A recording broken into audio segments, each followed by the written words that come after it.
करो कुछ काम तुम ऐसा कि जग में नाम हो जाए। चलो तुम जिस दिशा में भी महकती शाम हो जाए। जमाने की नहीं सुनना, जमाना दर्द ही देगा। अगर सुनते हो खुद मन की तो फिर इतिहास लिख जाए। अगर सुनते हो खुद मन की तो फिर इतिहास लिख जाए। सभी दोस्तों को गुड मॉर्निंग, सुप्रभात, राम राम।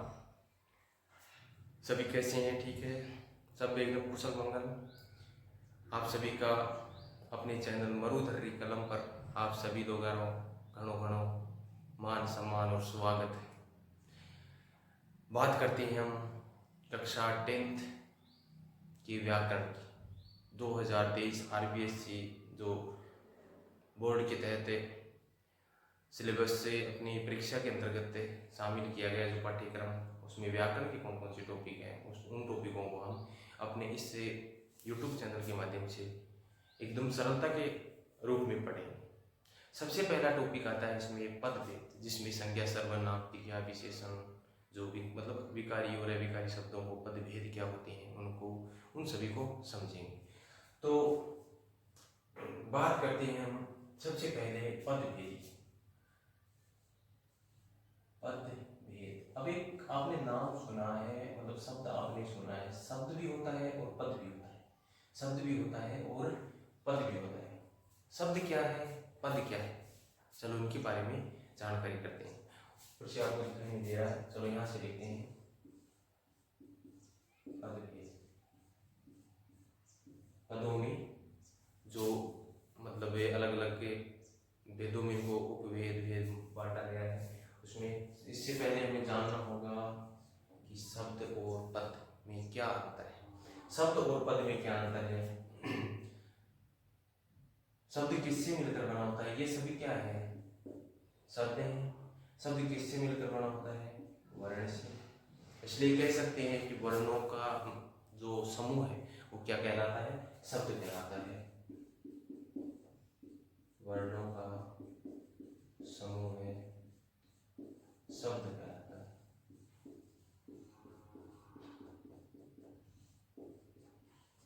वर्णों का समूह क्या कहलाता है? शब्द कहलाता है।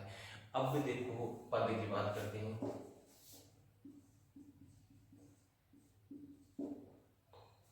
पद, पद में कोई ज्यादा अंतर नहीं है। पद उन्हीं शब्दों को ही पद कहते हैं, लेकिन उन शब्दों को पद कब कहा जाता है वो समझना जरूरी है। अब देखो इस वाक्य में ये सभी क्या है? एक दृष्टि से तो शब्द है, लेकिन इस वाक्य में ये क्या कहलाएंगे? पद कहलाएंगे। क्यों कहलाएंगे? क्योंकि इस वाक्य में इन सभी शब्दों को व्याकरण के नियमों के अनुसार लिखा हुआ है। व्याकरण के नियमों के अनुसार लिखा हुआ है। तो पद किसे कहते हैं? जब शब्दों को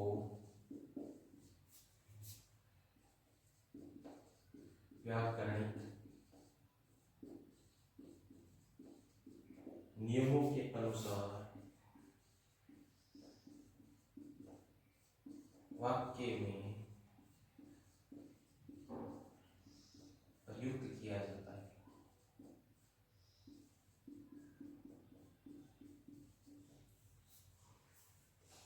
उन्हीं शब्दों को जब व्याकरण के नियमों के अनुसार वाक्य में प्रयुक्त किया जाता है, अर्थात लिखा जाता है, वो पद कहलाने लग जाते हैं। जैसे मैं आपको वाक्य एक शब्द बताता हूँ, जैसे राम, श्याम और पढ़ना, ये सभी क्या है? राम, श्याम और पढ़ना, ये सभी क्या है? शब्द है। मतलब वर्णों का समूह तो है, तो शब्द कहलाते हैं। अब इन्हीं शब्दों को जब व्याकरण के नियमों के अनुसार हम वाक्य में प्रयुक्त करेंगे, कैसे करेंगे? राम और श्याम, इसको व्याकरण के नियमों के अनुसार लिखेंगे, वाक्य बनाते हैं। राम और श्याम पढ़ते हैं, वही शब्द है, इस वाक्य में प्रयुक्त हुए। लेकिन वाक्य में प्रयुक्त हुए कैसे? व्याकरण के नियमों के अनुसार, व्याकरण के नियमों के अनुसार कैसे होंगे? राम यहाँ क्या है? क्रिया क्या करेगा? पढ़ने की क्रिया है, तो क्रिया का कौन हुआ? करता हूँ, और श्याम भी क्रिया का क्या है? करता हूँ।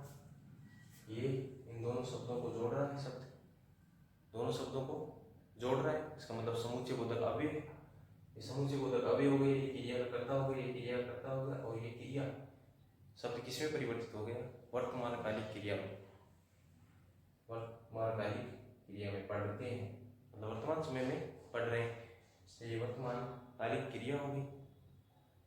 तो अब यहाँ जो ये सभी शब्द हैं वो क्या कहलाएंगे? पद कहलाएंगे। क्या कहलाएंगे? पद कहलाएंगे।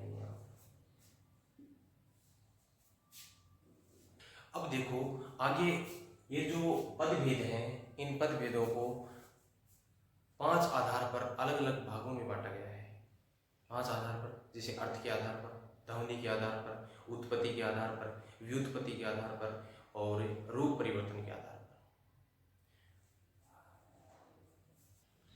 तो पदभेदों को 5 आधार पर बांटा गया है। अलग अलग देखते हैं कौन कौन से वो आधार है, और उन आधारों पर किन किन शब्दों को बांटा गया है, किन किन पदों को बांटा गया है। वैसे शब्द और पद एक ही बात है।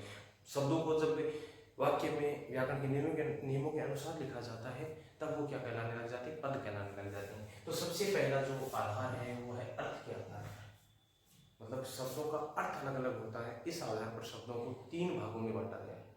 कितने भागों में? 3 भागों में। पहला है वाचक शब्द, दूसरा है लक्षक शब्द, और तीसरा है व्यंजक शब्द।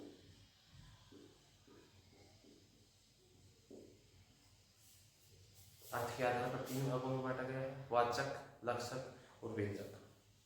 ध्वनि के आधार पर पदों को 2 भागों में बांटा गया है। एक तो है वर्णात्मक, दूसरा है ध्वन्यात्मक। वर्णात्मक और ध्वन्यात्मक ये किस आधार पर बांटा गया है? ध्वनि के आधार पर। तीसरा है उत्पत्ति के आधार पर, मतलब शब्दों की उत्पत्ति कैसे हुई, किन किन आधारों पर उत्पत्ति हुई। तो इस आधार पर शब्दों को 4 भागों में बांटा गया है। 4 भागों में कौन कौन से शब्द हैं? तत्सम शब्द, तद्भव शब्द, देशज शब्द और विदेशज।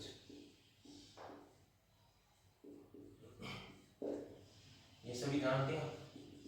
तत्सम शब्द कौन से होते हैं? संस्कृत भाषा के वे शब्द जो हिंदी में बिना किसी परिवर्तन के समाहित कर लिए गए हैं। तद्भव हिंदी भाषा के शब्द। देशज मतलब अपनी भाषा जो होती है उसकी बोलियां होती हैं, उन बोलियों के अनुरूप अपनी आवश्यकता के अनुसार जो शब्द बनाए जाते हैं उन शब्दों को देशज कहते हैं। जैसे बोलते हैं कई बार अपनी भाषा में बोला जाए फटकारो, चपेट, बचेड़, ये जो शब्द है वो अपनी आवश्यकता के अनुसार जो बनाए गए हैं वो देशज शब्द कहलाते हैं। विदेशज। अब बात करते हैं व्युत्पत्ति। व्युत्पत्ति का मतलब होता है रचना के आधार, बनावट के आधार पर। व्युत्पत्ति का मतलब रचना या बनावट। बनावट के आधार पर शब्दों को 3 भागों में बांटा गया है। 3 भागों में कौन कौन से शब्द? 3 भागों में एक तो है रूढ़ शब्द, दूसरा है यौगिक शब्द, और तीसरा है योग रूढ़ शब्द। रूढ़, यौगिक और योग रूढ़, ये रचना के आधार पर बांटे गए इन शब्दों को। आगे है रूप परिवर्तन के आधार पर, मतलब शब्दों का रूप परिवर्तन किन किन आधारों पर होता है। रूप परिवर्तन मतलब जैसे विकारी और अविकारी, विकार होना। तो रूप परिवर्तन के आधार पर आपको पता है विकारी और अविकारी।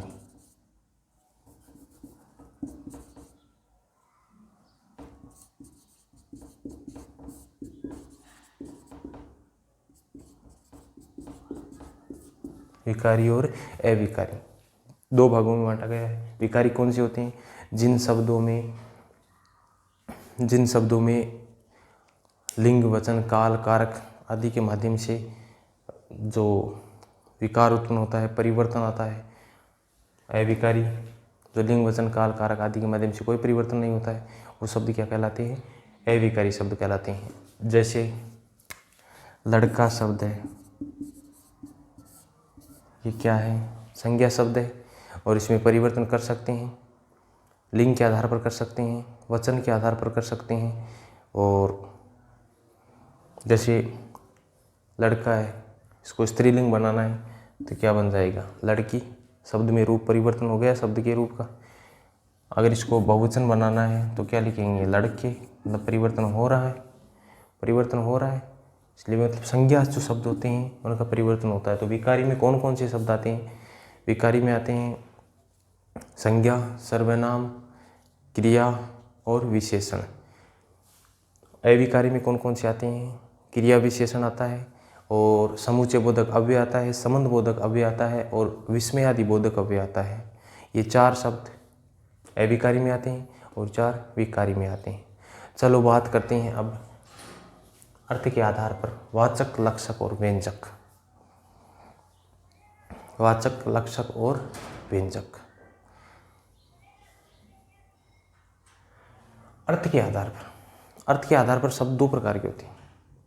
कौन कौन से, एक तो होता है सार्थक और एक होता है निरर्थक।